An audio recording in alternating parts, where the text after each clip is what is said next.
Témoignage surnaturel de l'ancien magicien noir, partie 2. Après être devenu le sorcier noir, j'ai reçu une capacité terrible. Je pouvais arracher l'esprit du corps d'une personne. Quand je posais mes mains sur la tête des gens en Angola, l'esprit de la personne quittait le corps et restait sur le côté, regardant son corps allongé sur le terrain. Le vieil homme Jouska était la personne qui me permettait de tester mes pouvoirs. Il a même dit que j'avais le contrôle sur les esprits qui étaient des démons et l'esprit humain. Quand j'ai mis mes mains sur sa tête et que son esprit a quitté son corps, le vieux sorcier a dit qu'il avait vu son corps au sol et que son esprit restait à ses côtés.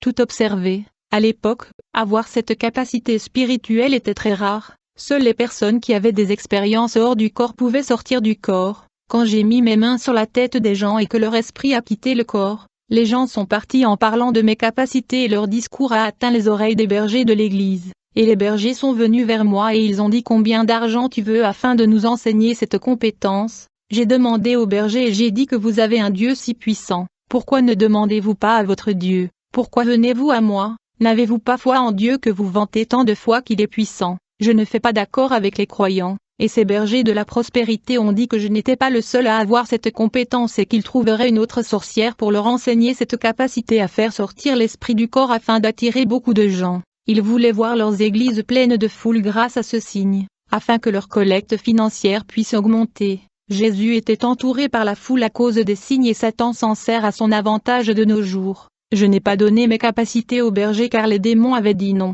Ils ne veulent pas me voir en amitié avec les croyants, mais ces hommes qui me demandaient ce dont n'étaient en rien des hommes de Dieu. La lumière ne communiquerait jamais avec les ténèbres. Après le pacte que j'ai fait sur la colline avec Lucifer, je suis retourné au Brésil après un mois en Angola chez la vieille sorcière. Quand je suis arrivé au Brésil, à ma grande surprise, mon frère avait eu des ennuis avec un trafiquant de drogue. Mon frère risquait la mort. J'ai intervenu en tant que protecteur car j'étais très confiant avec mes pactes. Le garçon trafiquant a juré à mon frère qu'il le tuerait. J'ai dit au trafiquant que vous ne feriez rien contre la vie de mon frère car le monde des esprits est avancé par rapport au monde naturel. Le trafiquant a répondu alors tu mourras avec ton frère. J'ai répondu que je peux te tuer sans toucher ton corps. Et le dealer furieux a dit d'abord je vais te tuer. Rapidement il est allé chez lui pour chercher l'arme. J'ai dit que si tu rentres chez toi tu ne reviendras pas. Le dealer est allé chercher l'arme pour faire couler mon sang. Je suis entré chez moi et je suis allé dans ma chambre, j'ai allumé une bougie et j'ai invoqué l'un des démons qui travaille en partenariat avec moi.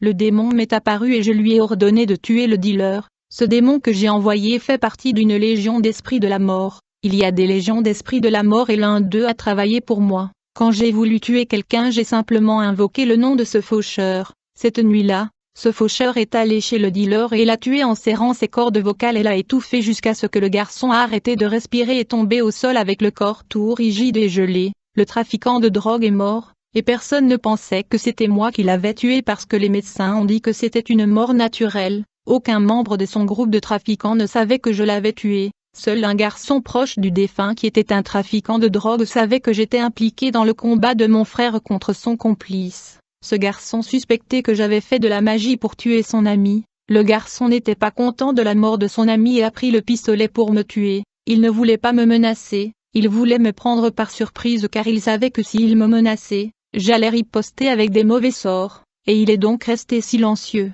complotant ma mort.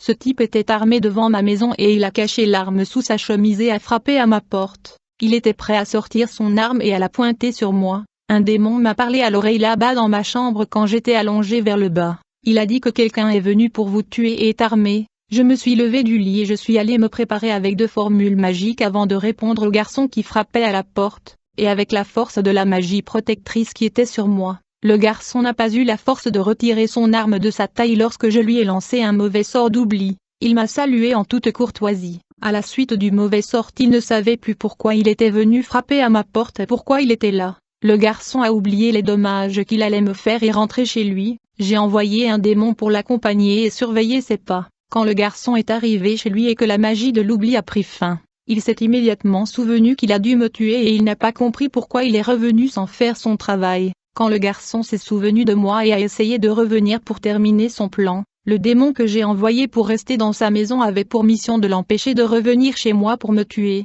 Quand le garçon a pris le pistolet et a essayé de revenir me faire du mal, le démon l'a attaqué physiquement, et a jeté l'enfant contre le mur jusqu'à ce qu'il s'évanouisse. Ce jeune homme s'est réveillé le lendemain avec son bras cassé suite à l'assaut du démoniaque, une semaine après cet événement, et son bras était couvert de plâtre. Ce gars s'est rendu compte que le pistolet de feu dans lequel il avait tant confiance ne pouvait pas me faire de mal. J'étais couvert par le pouvoir satanique. Ce n'est pas pour rien qu'ils m'ont traité de magicien noir. Ce que je veux dire à propos de la couverture des ténèbres que j'ai reçue dans le pacte de la monture n'est pas pour tous les sorciers. J'ai pris 2 trafiquants de drogue, j'en ai tué un et laissé l'autre avec un trouble de panique. J'avais conclu 3 pactes de protection, un pacte de sang, un pacte avec le vieux sorcier et un pacte avec Lucifer pour ne pas mourir dans les mains de démons. J'ai appris à lancer des fléchettes mortelles sur les gens que j'aimais pour arriver à mes fins. Les fléchettes sont comme des aiguilles invisibles dans le monde des esprits. Elles ont une longueur de 5 cm à 2 mètres. Ce sont des armes démoniaques que les démons livrent entre les mains des sorciers. Les mêmes démons utilisent ces armes pour attaquer le peuple de Dieu. Plus la fléchette est grosse, plus le coup est fatal. Les fléchettes d'1 mètre ou de 2 mètres sont pareilles qu'une lance, que l'on lance pour tuer. Je parle du fléchette des ténèbres. Elles sont spirituelles. Personne ne peut les voir que ceux qui sont des voyants et des croyants qui ont le don de vision. Que se passe-t-il lorsque les gens sont pénétrés par ces fléchettes? J'ai vu un démon lancer une fléchette de 5 pieds dans le cœur d'un homme. En conséquence, le cœur a éclaté et le sang s'est répandu dans d'autres parties de son corps. L'homme a subi une crise cardiaque massive. Des fléchettes d'1 mètre vers le haut lorsqu'elles sont lancées par les démons et frappent un organe. Elles transpercent en faisant de graves et des blessures mortelles. Les fléchettes de 4 cm ressemblent à une aiguille. Mais c'est encore dangereux bien que ce type de fléchette ne provoque pas une grande blessure comme les fléchettes d'1 mètre. Les petites fléchettes de 4 cm pénétrant dans le corps de la personne traversent toutes les parties en faisant de petits trous et en blessant tous les organes vitaux de la personne. Les fléchettes sont comme des millions d'aiguilles de sorcellerie. Comme pour les poupées de vaudou, les épingles signifient que la personne va être attaquée avec des millions de fléchettes qui ont la longueur d'une épingle. La personne commencerait à sentir de nombreux points fins à travers le corps, se sentant comme si vous aviez des épingles qui traversaient votre corps. Le javelot d'1 mètre tue une personne d'un seul coup de l'impact et de la secousse, et ouvre une grande plaie à l'intérieur de la personne. Les fléchettes spirituelles ne causent pas de blessures externes sur la peau de la chair, les blessures sont internes au corps et aux organes.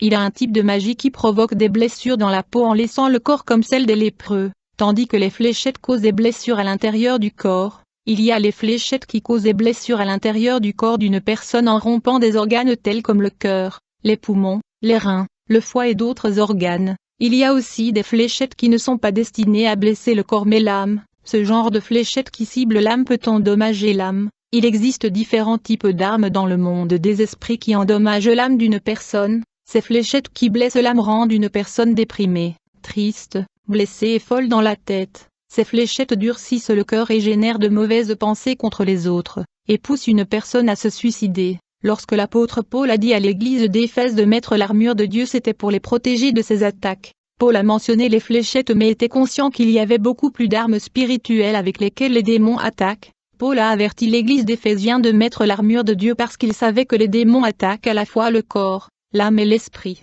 et l'âme est attaquée en l'intégralité par d'autres types d'armes utilisées par les démons, comme la lance, le trident, la flèche, les hallebardes, les haches, les poignards, l'étoile du matin, les chardons, la fronde, le massès, le fléau, le flore, le maillet, le mousquet, la pioche, le filet et la faux, car la plupart des esprits de la mort ont une chaîne qui lie les âmes et d'autres armes existent dans le monde des esprits qui en utilisent certaines armes pour tuer quelqu'un, et de ma maison je pouvais lancer une lance spirituelle pour tuer. Reparlant des armes spirituelles des démons, quand je me suis retourné dans ma vision, j'ai vu un démon de 2 mètres avec une lance de 4 pieds. Ce démon a lancé une lance pour pénétrer dans le corps de mon berger, la lance était dirigée vers son cou. Le but de la lance était de tuer et d'étouffer le berger, provoquant un arrêt respiratoire. La lance a frappé le corps du berger et est tombé au sol. Le démon a pris la lance et s'est enfui. À ce moment j'ai vu que le corps du berger était recouvert d'une armure spirituelle. Mettez l'armure complète de Dieu, afin que vous puissiez faire face au plan du diable. Car notre lutte n'est pas contre la chair et le sang, mais contre les dirigeants, contre les autorités, contre les puissances des ténèbres de ce monde et contre les forces spirituelles du mal dans les royaumes célestes. Les démons ont des armes spirituelles d'attaque, ce sont ces armes que les démons utilisent pour combattre l'Église. Là en enfer ils commettent des atrocités contre les âmes en perçant et coupant les âmes avec ces armes. Il y a des témoignages de visites de l'enfer, où les démons utilisent des lances, des marteaux et d'autres armes pour torturer les âmes en enfer. C'est vrai, toutes ces armes qui sont utilisées en enfer pour torturer les âmes comme la lance, la chaîne, le javelot, la flèche, la hache, soie et net sont également utilisées sur terre. Il y a ces armes que les démons utilisent pour attaquer dans le monde des esprits. Les sorcières et les sorciers, quand ils veulent blesser quelqu'un, ils envoient un démon qui a une arme qui peut être une lance, une fléchette ou une hache. Parfois ils envoient un démon de la mort qui vient avec une faux. Dans le monde des esprits signifie récolte. Quand les sorciers et les sorcières atteignent des niveaux élevés en magie, ils n'envoient pas ces démons qui utilisent ces armes car les démons leur donnent ces armes à utiliser dans le monde des esprits afin que tout sorcier puisse attaquer les personnes utilisant ces armes sans avoir besoin des démons. Ces armes spirituelles sont les armements que les sorcières reçoivent de démons, pour imiter Dieu qui a mis à la disposition des croyants des armes spirituelles. Des sorciers plus faibles qui n'ont pas encore reçu ces armes envoient des démons pour faire le mal et tuer. C'est la preuve de leur dépendance au service des démons. Cette dépendance aux démons commence à se terminer lorsque le sorcier ou le magicien atteint des niveaux très élevés. Seulement dans les moments de renforcement que les sorcières demandent de l'aide aux démons. C'est ce qui m'est arrivé, quand j'attaquais une personne par magie, mais grâce à la prière d'un croyant intercédant, l'ange est descendu du ciel pour protéger cette personne qui était ma cible. J'ai vu à quel point cela l'ange m'était supérieur. J'ai demandé un renfort spirituel à une légion de démons qui sont venus m'aider dans le combat spirituel, mais il ne servait à rien d'essayer de lutter contre l'ange qui était supérieur, et nous avons reculé. Dans un autre cas qui est arrivé à une femme de Dieu, la prière d'un saint est si forte que lorsqu'une femme de Dieu a prié pour un jeune homme, dans ma vision j'ai vu une grande fosse à ciel ouvert devant le jeune homme. Cette fosse est appelée dans le monde spirituel le puits de la mort. Le jeune homme marchait sans voir l'abîme de la mort devant lui, et pourtant il réussit à sauter au-dessus de l'abîme de la mort en sautant de l'autre côté. Que la vision du jeune homme s'échappant de l'abîme de la mort se réalisa lorsque certains hommes ont voulu le tuer mais n'ont pas pu le faire de manière miraculeuse. Et aujourd'hui le jeune homme vit dans une autre ville et prêche la parole de Dieu. Grâce à cette prière de la femme, le jeune homme sauta par-dessus l'abîme même s'il était un aveugle. La prière d'une femme de Dieu qui priait pour sa vie. Quand j'ai monté de niveau, j'ai demandé aux démons des flèches comme arme d'attaque. J'ai atteint un niveau où je n'ai plus demandé aux démons d'attaquer les gens parce que j'attaque moi-même les gens avec des sorts et des flèches spirituelles. J'ai choisi les flèches parce que c'est une arme qui peut attaquer à longue distance. Quand j'étais à l'intérieur du minage Auray, j'ai réussi à attaquer des gens qui se trouvaient dans la baie de Syrax en Aigu et en Amazone. Les flèches sont des armes qui ont une longue portée quelle que soit la distance. Quant à l'épée, j'ai vu un archange noir très fort avec son épée détruire des temples et des églises dans une vision. Puis j'ai vu dans les médias des églises et des temples détruits dans les pays musulmans. Les démons ont aussi des épées. Ces démons sont ceux qui étaient des archanges de Dieu et se sont rebellés et sont devenus des archanges des ténèbres. Ces anges sont des anges de guerre spirituelle et causent la destruction. Je vais parler du filet des ténèbres que les démons utilisent pour capturer les âmes et les emmener dans des prisons spirituelles. Le filet utilisé par les démons est comme le filet de pêche des hommes pêcheurs. Il est aussi comme ceux utilisés par les anciens soldats de le Moyen-Âge, qui lançaient le filet dans la guerre pour attraper les ennemis. Quand j'étais encore le sorcier noir, j'ai eu une vision clairvoyante, où j'ai vu un démon lancer un filet sur un frère nommé Bernardo. Le frère a essayé d'enlever le filet lui mais ne pouvait pas l'enlever. Plus il essayait de s'échapper du filet, plus il s'en mêlait dans les cordes. Quelques jours plus tard, Bernardo a cessé d'aller à l'église et son découragement a pris le dessus sur sa vie. Frère Bernardo était un prédicateur et il aimait faire le travail de Dieu avec une grande joie. Il a abandonné son appel et n'est plus jamais allé à l'église. C'était en 1999. À cette époque les gens ont commenté qu'il avait quitté l'église, sans comprendre la vision du net. J'ai demandé à un démon de me dire le sens de cette vision. Le démon R a répondu que ma vision était réelle. Il a dit qu'un démon a jeté le filet pour arrêter le frère Bernardo. Ce filet s'appelle le filet de la paralysie spirituelle. C'est le filet qui paralyse le croyant et les ministères. C'est le filet du découragement qui enlève de la force des jambes des frères pour ne pas faire la volonté de Dieu les laissant paralysés dans l'œuvre de Dieu. Un homme paralysé dans un filet et un fauteuil roulant spirituel ne peut pas faire l'œuvre de Dieu. Le paralytique ne peut plus faire Dieu travail et souvent ne va plus à l'église. Ce frère était paralytique sur le filet et allait souvent à l'église. J'ai demandé au démon à propos du frère Bernardo, car il était paralysé et allait souvent à l'église. Ce diable ne m'a pas dit même s'il savait. Je n'avais qu'une réponse à propos de la paralysie du frère Bernardo. Après de nombreuses années où j'étais déjà en présence de Dieu, j'ai dit Seigneur, Comment un croyant peut-il aller à l'église tous les jours et prêcher la parole et être paralysé par un démon? Et Dieu m'a répondu que frère Bernardo, malgré qu'il allait tous les jours dans l'église priant et jeûnant, le diable avait trouvé la légalité et la porte ouverte dans sa vie. Jésus-Christ m'a dit, je vais révéler la raison pour laquelle ce démon a réussi à arrêter frère Bernardo dans le filet de la paralysie. Frère Bernardo regardait la télévision tous le jour, et il ne manquait pas les films de ballon. Le frère ne voulait pas rater un épisode des feuilletons Poison doux et Tour de Babel, et Dieu m'a dit que le frère Bernardo avait eu des rapports sexuels avec sa femme jouant la prostituée, comme le font les acteurs dans les films pornographiques avec les actrices. Ce frère a le temps de louer des cassettes de films pornographiques. À ma grande tristesse, ce frère n'est pas retourné à l'église après avoir été pris dans les filets de la paralysie, et un jour en rentrant du boulot il a percuté sa voiture dans une autre voiture. En fait, un alcoolique a perdu le contrôle de sa voiture et est entré en collision avec la voiture du frère Bernardo et les deux sont morts. Dieu m'a révélé que dans cet accident d'automobile, le frère Bernardo n'avait pas le temps de se repentir et de renoncer à ses péchés. La mort a été instantanée. Le frère Bernardo est mort instantanément et ses âmes sont allées en enfer. La stratégie de l'ennemi a d'abord été de le faire sortir de l'église, puis il le tue, avant de le retirer de l'église. Il lui offre le péché des médias de Babylone, films et feuilletons, afin de l'affaiblir, et au moment où il est tombé dans le péché, il a donné au démon la légalité d'agir. Satan ne joue pas alors que de nombreux croyants jouent avec Dieu dans l'église, et dans le monde spirituel il existe différents types de prisons. Comme des cages, des barreaux, des citernes et des tombes. Un pasteur qui était mon voisin était un modèle dans le quartier. J'étais toujours dans la sorcellerie mais je n'avais rien contre lui. Il ne m'a jamais donné une raison de le combattre dans le monde des esprits. C'était quand les démons n'aimaient plus mon attitude et empêchaient tous mes clients de me consulter et que je ne gagnais plus d'argent, et que mes économies bancaires avaient déjà été dépensées. Ce pasteur m'a apporté un panier de nourriture quand j'étais au chômage. Il n'a pas regardé mes pratiques de sorcellerie ni ne m'a vu comme un sorcier. Dans mes visions j'ai vu les démons se réunir pour détruire ce pasteur car il les ennuyait dans le monde des esprits. Ces démons qui tenaient les réunions n'étaient pas ceux qui ont travaillé avec moi en sorcellerie. Je n'affirme pas que les démons qui ont travaillé avec moi sont gentils. Les démons qui m'ont servi étaient dans le domaine de la sorcellerie et de la communication avec les morts que je viens d'expliquer. Les démons qui se sont rassemblés pour détruire le pasteur sont d'un autre domaine qui n'appartient pas à la sorcellerie. J'étais très attristée pour le pasteur, et j'ai demandé aux démons qui travaillent avec moi d'empêcher ces démons de blesser le pasteur. Ils ont dit que cette affaire ne leur concerne pas.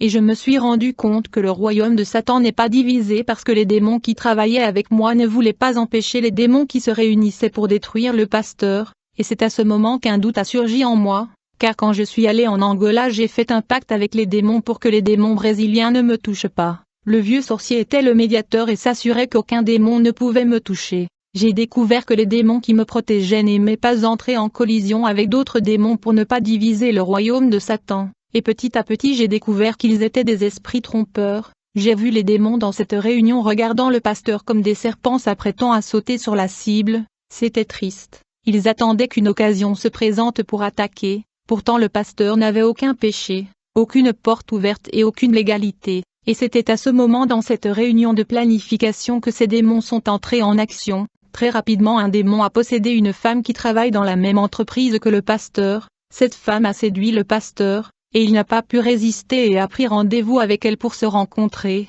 La femme a invité le pasteur à se rencontrer à l'intérieur d'un restaurant. Si le pasteur avait rejeté l'invitation, il aurait fermé la légalité, étant donné qu'il était un homme marié et a accepté l'invitation. Il avait ouvert la porte, c'était parce que son cœur sentait quelque chose. Quand le pasteur a quitté sa maison et est allé rencontrer cette femme, j'ai eu une vision d'un démon jetant un filet sur lui. Dans l'esprit j'ai vu le berger essayer de s'échapper du filet, mais il était déjà tard, et le démon l'a traîné vers la femme qui était élégante et portait des talons hauts. Ce filet que le démon a lancé pour capturer le pasteur s'appelle le filet de l'amour. Pour les personnes mariées le filet de l'amour s'appelle le filet de l'adultère, et pour les célibataires il s'appelle le filet de fornication. Après avoir eu la vision de ce pasteur pris dans le filet, j'étais sûr qu'il tomberait de la foi, et c'est ce qui s'est passé. Ce pasteur est allé rencontrer la dame au restaurant et de là ils sont allés dans un hôtel avec cette femme pour avoir des relations sexuelles. Plus tard, la femme du pasteur a découvert la vérité et a divorcé. La femme qui a fait tomber le pasteur dans la foi ne voulait plus avoir de relation avec lui car elle n'était utilisée que par un démon pour détruire le mariage du pasteur. Le pasteur qui a toujours donné un grand exemple dans le quartier a livré l'église à un autre berger. qui plus tard s'est éloigné du chemin étroit et a commencé à fréquenter les bars et les concerts de chanteurs inconnus qui chantaient des chansons du monde. Honteux de son échec, ce pasteur est allé dans un autre état où personne ne le connaît. Je ne sais pas s'il est encore en vie, je ne sais pas s'il est revenu sur le chemin de Jésus. Dans un autre état où personne ne le connaît, tu peux recommencer dans l'œuvre de Dieu. Où que tu sois, je t'envoie un gros câlin. Si tu n'es pas encore entré dans la maison de Dieu, sache qu'il attend à bras ouverts. Je ne sais pas si ta femme est de retour. Frère, je te demande de retourner vers le Seigneur. J'ai eu une vision d'un démon lançant un filet sur un jeune homme, qui était drogué. Le démon traînait ce jeune homme à l'abattoir. La vision s'est réalisée, le jeune homme a été traîné par un groupe de bandits et assassiné. Il y a le filet des sectes. J'ai vu un démon jeter son filet de secte sur plus de 10 personnes et les traîner tous dans un bâtiment appelé Témoins de Jéhovah. J'ai vu un démon lancer le même filet de secte à un pasteur, mais il a réussi pour échapper de ce filet de secte lorsqu'un adventiste a tenté de le retirer de son devoir pastoral et de l'emmener dans son église adventiste. Il existe un filet de ténèbres appelé filet électronique, utilisé par des démons qui ont piégé des gens dans la dépendance du jeu vidéo. Les gens sont pris dans les filets de médias sociaux et la pornographie sur Internet. Il y a un filet de toxicomanie et d'alcoolisme. J'ai eu la vision d'une fille tombant dans un puits, et elle ne pouvait pas sortir de ce puits. Il y avait de la boue et cette fille est devenue prostituée. Cette fille est tombée dans la fosse de boue de Satan.